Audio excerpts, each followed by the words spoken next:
Un milliardaire entra dans une concession automobile et une seule personne l'a compris. Un pauvre mécanicien que tout le monde ignorait. Une seule phrase de sa part changea toute sa destinée. La concession de voitures de luxe à Los Angeles bourdonnait de musique douce et d'ambition polie jusqu'à ce que tout tombe dans le silence. Une limousine noire s'arrêta dehors et les portières s'ouvrirent avec une autorité discrète. Madame Anna Kiyomizu, la milliardaire japonaise connue pour sa discrétion, entra avec une expression qui ne révélait rien et commandait tout. Son équipe de sécurité entra d'abord, scrutant les coins, les miroirs, les sorties. Le personnel, qui ne l'avait vue que dans les magazines, essayait de ne pas la fixer. Elle marcha avec une précision calme, ses talons de créateur claquant doucement sur le sol de marbre. Sans saluer personne, elle se dirigea droit vers le rare moteur vintage exposé au centre. Les employés échangèrent des regards perplexes. Ils étaient formés pour les clients VIP, mais pas pour une cliente qui ne parlait pas un seul mot d'anglais. Anna examina le moteur avec attention, le tapotant légèrement, puis parla en japonais d'un ton qui portait l'urgence. Les mots coulaient rapidement, mais personne ne les comprenait. Deux vendeurs s'avancèrent, souriant nerveusement, faisant semblant de comprendre ses explications, mais en quelques secondes leurs sourires se figèrent. Les sourcils d'Anna se froncèrent. Elle répéta, cette fois plus lentement, en pointant une valve spécifique sur le moteur. Le personnel se regarda, impuissant, sa confiance se dissolvant en panique. Un couple fortuné qui regardait des SUV de luxe s'arrêta, observant la scène. D'autres clients se tournèrent discrètement vers la milliardaire et les employés affolés. Quelqu'un murmura, « Ils n'ont vraiment personne qui parle japonais ?» Un autre répondit. On aurait cru qu'il serait préparé pour quelqu'un comme elle. La tension montait. Anna recula, bras croisés, manifestement mécontente. Ses gardes du corps échangèrent des regards, suggérant peut-être qu'il valait mieux partir. L'un d'eux se pencha vers elle et lui parla doucement, mais elle secoua la tête. Elle montra à nouveau le moteur, sa frustration augmentant. La pièce sembla plus lourde, comme si tout le monde retenait son souffle. Au fond de l'atelier de service, séparé par une paroi vitrée, un jeune mécanicien nommé Daniel essuyait la graisse de ses mains. Il ne faisait pas partie du personnel de la salle d'exposition. Il réparait seulement les véhicules amenés pour l'entretien. Son uniforme était vieux, ses bottes usées, et il se fondait dans le décor. Daniel avait grandi pauvre à East Los Angeles, travaillant depuis ses 16 ans pour aider sa mère et ses frères et sœurs. Il n'avait pas eu les moyens d'aller à l'université, mais il avait la passion des machines et des langues, cette passion que l'on ignore quand on ne voit que la pauvreté. Il n'aurait jamais imaginé que ce jour serait différent. Il entendait à peine les conversations de la salle d'exposition, mais il reconnut immédiatement la langue, le japonais. Son père avait été stationné à Okinawa autrefois, et Daniel avait appris la langue avec lui et grâce à des manuels d'occasion achetés dans des boutiques de seconde main, une langue qu'il pensait ne jamais utiliser professionnellement. Il regarda à travers la paroi vitrée, observant la milliardaire parler. Son ton était ferme, maîtrisé, mais pressant. Le personnel restait figé. Daniel sentit son cœur s'accélérer. Devait-il intervenir?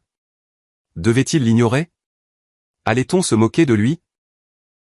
Il savait ce qui arrivait d'habitude quand un pauvre mécanicien essayait d'aider. Pourtant, la frustration sur son visage le tiraillait. Il lâcha son chiffon, inspira profondément et franchit la porte séparant l'atelier de la salle d'exposition. Quelques employés le regardèrent avec étonnement, surpris qu'il ose entrer sur le sol principal sans y être invité. Daniel s'approcha lentement, veillant à ne pas interrompre. « Excusez-moi, dit-il doucement. » Le manager siffla entre ses dents. Cette zone est réservée aux clients. Daniel ignora la remarque et fit un pas de plus. Les yeux d'Anna se plissèrent légèrement, observant le jeune homme aux vêtements usés. Il s'inclina légèrement, un geste respectueux dont il se souvenait grâce à son père, et parla en japonais clair, « Si vous me le permettez, je peux traduire. Je comprends ce que vous dites. » Toute la pièce se raidit. La mâchoire du manager tomba. L'équipe de vente se regarda, stupéfaite et embarrassée. L'expression d'Anna passa instantanément de la frustration à l'intérêt. Elle se pencha légèrement et dit quelque chose en japonais, rapide et technique. Daniel hocha la tête et répéta ces mots en anglais, elle dit que le régulateur de débit d'air est désaligné et que la valve de rotation ne répond pas à la commande manuelle. Le personnel cligna des yeux, muet. Il ne comprenait ni le japonais ni l'explication technique. Daniel ne traduisait pas seulement sa langue. Il traduisait son expertise. Anna continua à parler, montrant différents composants avec une connaissance précise. Daniel traduisait chaque phrase avec fluidité, d'une voix stable. La milliardaire semblait impressionnée. Elle passa à un vocabulaire encore plus complexe, comme pour le tester. Daniel suivit sans effort. Un léger sourire apparut au coin de ses lèvres. Petit, maîtrisé, mais présent. C'était le premier signe d'approbation qu'elle avait montré depuis son arrivée. L'équipe de vente tenta de s'insérer à nouveau dans la conversation, mais Anna les ignora complètement. Désormais, elle ne s'adressait qu'à Daniel. Elle lui posa une question en japonais, « Depuis combien de temps travaillez-vous sur des moteurs comme celui-ci » Daniel hésita, puis répondit honnêtement, « Depuis mes 16 ans. » Elle posa une autre question, « Avez-vous étudié l'ingénierie de façon formelle » Daniel secoua la tête, « Non, madame. Je n'en avais pas les moyens. Mais j'étudie les manuels, les vieux livres et les vidéos en ligne. Je répare ce que les autres abandonnent. » Ses yeux s'adoucirent, non par pitié, mais par reconnaissance d'une détermination brute et disciplinée. Le manager tenta à nouveau d'intervenir, en se raclant bruyamment la gorge. Anna leva subtilement une main, lui intimant le silence. Pour la première fois de sa carrière, le manager obéit sans discuter. Tout le monde dans la pièce comprit alors que la dynamique de pouvoir avait basculé. Anna s'approcha de Daniel et reprit en japonais, « J'ai besoin de quelqu'un qui comprenne ce moteur, quelqu'un qui écoute vraiment, pas qui fait semblant. » Daniel traduisit poliment pour le personnel, mais elle secoua la tête. Elle ne s'adressait pas à eux. Elle s'adressait à lui. Elle lui fit signe de la suivre vers le moteur. Daniel la suivit, examinant les composants qu'elle avait indiqués. Il parla doucement en japonais, partageant ses réflexions techniques. Anna hocha la tête, son intérêt grandissant à chaque détail qu'il ajoutait. Il parlait comme deux experts, issus de mondes opposés, mais égaux en compétences. Les employés observaient avec admiration, confusion et un peu d'humiliation. Une milliardaire était entrée, et au lieu de faire confiance aux costumes élégants, aux montreurs de prix et aux sourires commerciaux, elle faisait confiance aux mécaniciens aux ongles noircis par la graisse et aux bottes de seconde main. Des clients filmaient la scène avec leur téléphone. L'un murmura, « Ce type est fluent. » Un autre dit, « Il en sait plus que le personnel. » La pièce s'était transformée en un public silencieux assistant à quelque chose de rare. L'ascension de quelqu'un qui n'était pas censé monter.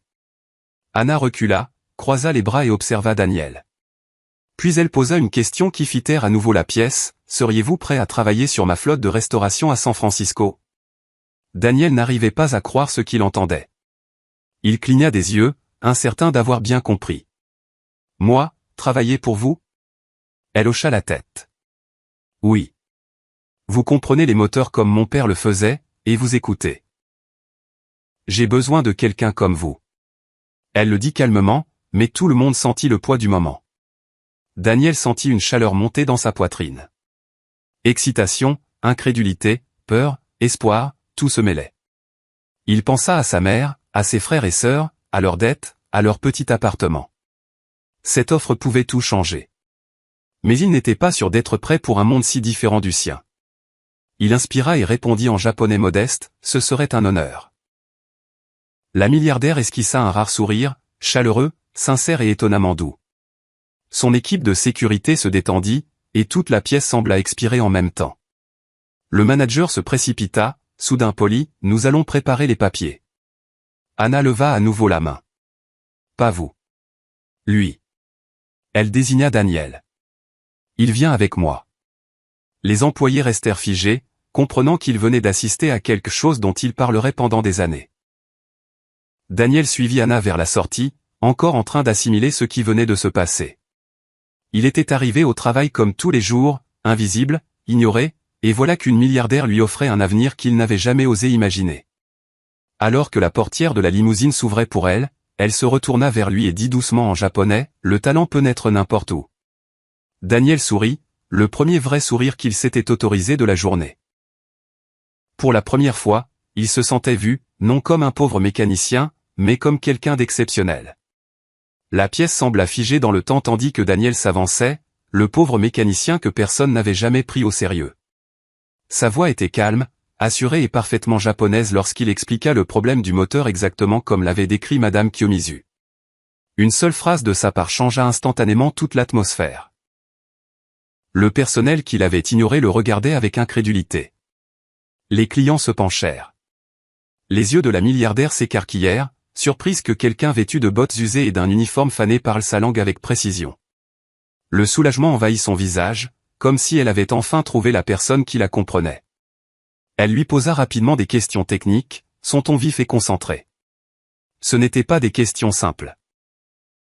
C'étaient celles qui séparent les amateurs des vrais experts. Daniel répondit à chacune clairement, respectueusement, sans hésiter. Chaque réponse démontrait une profondeur, une expérience et une connaissance bien au-delà de son jeune âge. Ses gardes du corps échangèrent des regards, choqués par la fluidité de la communication. L'équipe de vente se tenait derrière Daniel, soudain très petite. Une milliardaire et un pauvre mécanicien discutaient désormais comme deux ingénieurs seniors collaborant sur un projet top secret, et tous les autres étaient devenus du bruit de fond. Daniel s'agenouilla près du moteur vintage, tapotant quelques composants. Il expliqua le désalignement du débit d'air et le régulateur défectueux avec l'assurance d'un professionnel chevronné. Anna écouta attentivement, son expression passant de la curiosité à l'admiration. Elle avait rencontré des milliers d'experts, mais aucun comme lui. Elle lui demanda d'ouvrir un panneau latéral. Daniel prit un petit kit d'outils à sa ceinture, inconscient que toute la concession observait chacun de ses gestes. Le panneau s'ouvrit et Daniel montra une fine fissure presque invisible que son équipe d'ingénieurs avait complètement manquée. Là, dit-il doucement. C'est le vrai problème. Anna se pencha, stupéfaite. Elle avait fait venir des experts de Tokyo, Osaka et San Francisco. Aucun n'avait trouvé la faille. Et pourtant, ce mécanicien, à peine dans la vingtaine, l'avait repéré en quelques minutes. C'était du talent, pas de la chance, et elle le savait. Le personnel resta figé. Il savait qu'il parlerait de ce moment pendant des années. Les clients levèrent discrètement leur téléphone, filmant la scène incroyable d'une milliardaire écoutant attentivement un jeune mécanicien qui semblait ne appartenir nulle part et partout à la fois. Anna se redressa lentement, l'air pensif. Elle posa à Daniel quelques questions personnelles en japonais, où il avait appris la langue, depuis combien de temps il travaillait sur des moteurs, qui lui avaient enseigné les bases mécaniques. Daniel répondit calmement, son humilité brillant autant que son intelligence. Elle comprit rapidement que ce n'était pas seulement du talent. C'était de la discipline, de la faim, de la douleur, de la détermination, des nuits blanches et un esprit qui refusait d'abandonner. Les gens comme Daniel étaient rares. Ceux qui réussissent en silence parce que le monde n'attend rien d'eux. Puis elle posa une question qui fit retenir leur souffle à toute la concession. Seriez-vous intéressé à rejoindre mon équipe internationale de restauration? Personne ne cligna des yeux. Personne ne bougea. Même Daniel se figea, incertain d'avoir bien entendu. Elle lui offrait un poste réservé aux meilleurs ingénieurs de la planète. Il déglutit péniblement. Moi. Le mot sortit en anglais, à peine audible. Anna hocha fermement la tête. Oui. Vous avez un don et les dons ne doivent pas être gaspillés. Daniel sentit une chaleur monter dans sa poitrine. Choc, peur, espoir. 1000 pensées se heurtaient en lui. Le manager, qui l'avait réprimandé plus tôt, s'avança avec empressement, « Nous pouvons tout organiser. » Anna leva la main, le réduisant au silence instantanément. « Je ne vous ai pas parlé, » dit-elle froidement. « Je lui ai parlé. » Le manager recula, embarrassé, tandis que les clients échangeaient des sourires satisfaits. Daniel sentit le poids de l'offre. Il imagina sa mère travaillant en doubles équipes, ses frères et sœurs partageant une petite chambre, les dettes s'accumulant comme des montagnes infranchissables.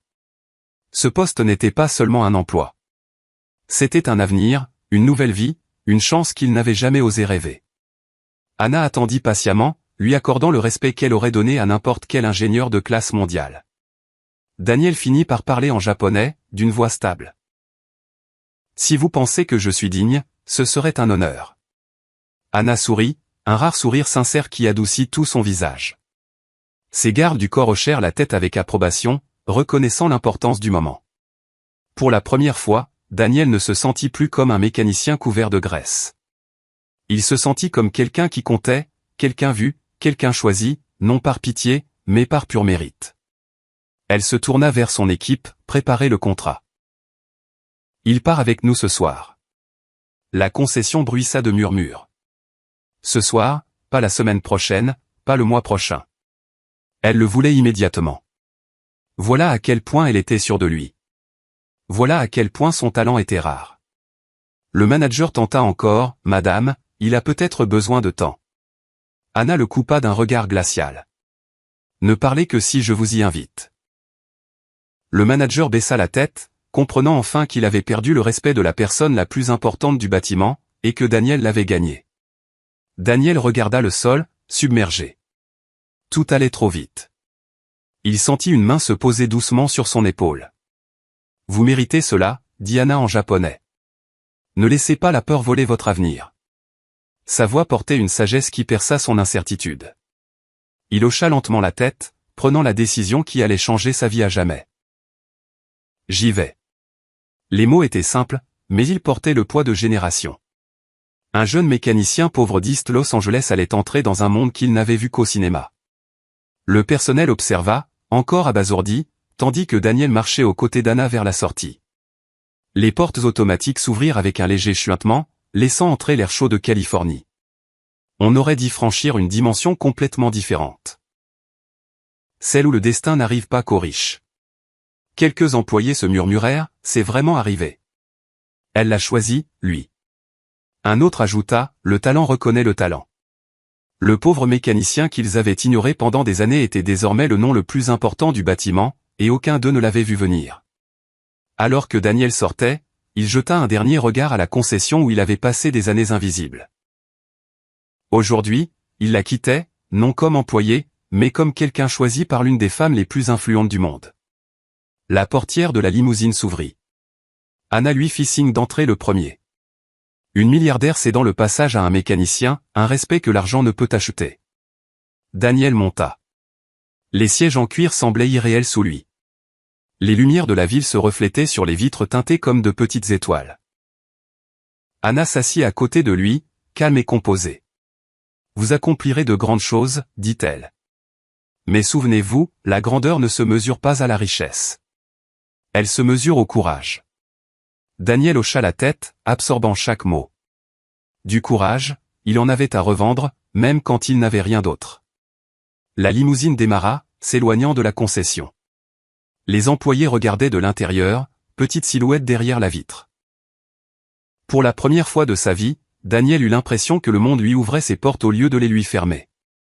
Il baissa les yeux sur ses mains tachées de graisse. Les mêmes mains que les gens avaient jugées pendant des années. Les mêmes mains qui avaient réparé de vieux moteurs dans son allée. Les mêmes mains désormais confiées à une milliardaire. C'était bouleversant. Mais c'était réel. Anna reçut un message sur sa tablette et fronça légèrement les sourcils. « Mes ingénieurs à Tokyo ont du mal avec un modèle de moteur rare, dit-elle. Elle se tourna vers Daniel. « Quand nous arriverons, je veux que vous y jetiez un œil. » Daniel sentit un frisson d'excitation le traverser. Elle croyait déjà en lui. La limousine fila vers l'aéroport, les lumières défilant. Daniel s'adossa, fermant les yeux un instant. Tout ce qu'il avait souffert, chaque lutte, chaque jugement, chaque nuit passée à étudier avait conduit à ce moment.